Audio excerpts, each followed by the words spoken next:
Verona Murphy. Thank you. Budget 2024, another very positive set of announcements, but seriously, Minister, that's all there were, positive announcements. Nobody would think to listen to you today that we were facing and in the worst housing crisis in living memory.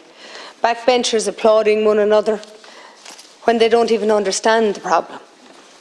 Clapping yourselves on the back when people are facing into a winter of discontent under very harsh cost of living circumstances.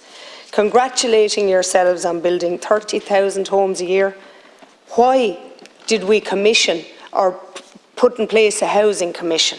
To tell us that we had a deficit for the past 10 years of 250,000 houses, and that we should be building somewhere between 45 and 65,000 homes a year, not the 30,000 that we're trying to achieve and will probably miss anyway.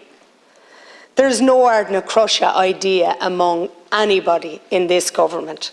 And telling us that you're going to fund 1,000 Gardaí and 2,000 additional staff to enhance the capacity across acute and social care services.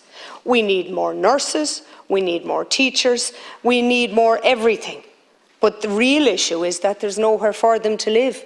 Whether we bring them in or whether we try and get them from Wexford to Dublin to teach classes up here, there is nowhere for them to live. The same announcement was made last year in relation to An Garda Síochána. We're in the month of October. The 1,000 that were funded transpires to be 633. And it probably won't cover retirees, it won't cover those out in sick leave, suspension, or those who are just leaving in their droves. The real issue again, Minister, is where will they live? If we had them itself, where will they live? And the world knows Ireland has nowhere for you to live, even if you do come in here to work and fill any of those jobs. And telling people on middle income that they're going to be better off by 1,500 euros. Well, let's just do the figures on that and see if it stacks up. We'll break it down so that people can better understand how you think they'll be better off and if it really pays to work. So if you're working and availing of that 1,500 euros, that's until tomorrow when you legislate for the legislated carbon tax increase comes into play, which, last count Corla, is 0.2 cent when you tax the tax, which is what government does. So what they've quoted here in this booklet as being €1.28 cent a litre is actually without the tax on the tax, for which you'll do later. It works out per family in rural Ireland who run 2 cars to be middle income earners and to pay the tax for all the others who are receiving social protection. It'll work out at 250 euros per year. Just the 2 cent carbon tax will drive their bill up by 250 euros. And you can add to that the cost of their home heating, and you can add to that every other item that comes into their household, Minister, because you, of all people, know you have driven up the cost of filling every truck and van and delivery module in this country by at least 40 euros per unit. One haulage company in my own constituency will face an increase in their diesel bill of 21,000 euros. It doesn't go into fresh air. It gets passed back to the consumer that you gave the 1,500 tax break to. Each time I mention something, you're going to erode that 1,500 down to virtually nothing. But as it stands, just those items means the 1,500 euros turns into 21 euros a week for a working family. Now let me tell you what your social protection measures give to somebody who's on job seekers. And I've broken it down quite easy so as that you can understand it. The 12 euros a week, and I am under no illusion, Minister, these people also need it because of all of what my deputies have said before me. Everything you do has driven the cost of living upwards, and inflation is continuing to climb. So it's 12 euros a week by 52 weeks is €624 a week of an increase to the job seeker. 2 double payments is €440 a year. 1 fuel top-up, a once-off payment of €300, a once-off living alone allowance of €200, and the actual fuel allowance itself is €924 for 28 weeks of the year.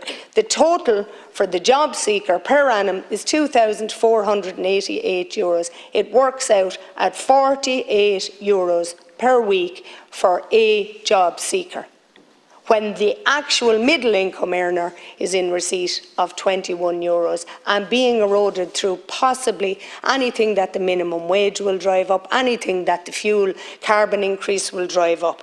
So the question here really is, does it pay to work?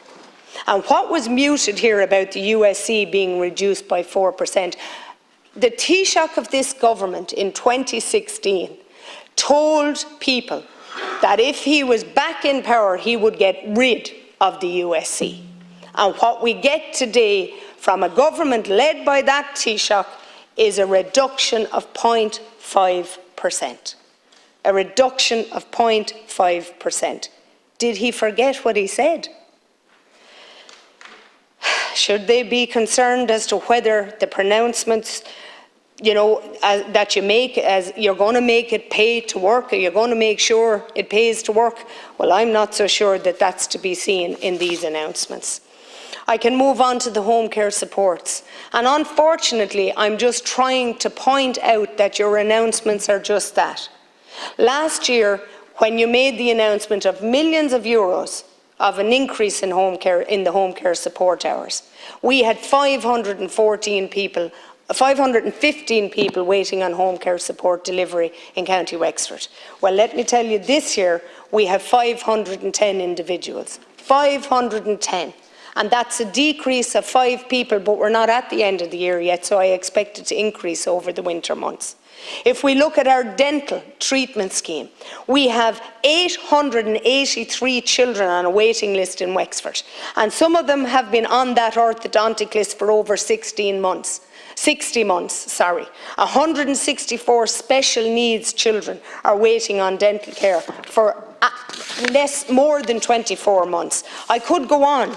The 25% reduction in childcare costs. Well, I very much hope it doesn't result in a 25% reduction in childcare providers when you're sailing off into the wind. Thank you.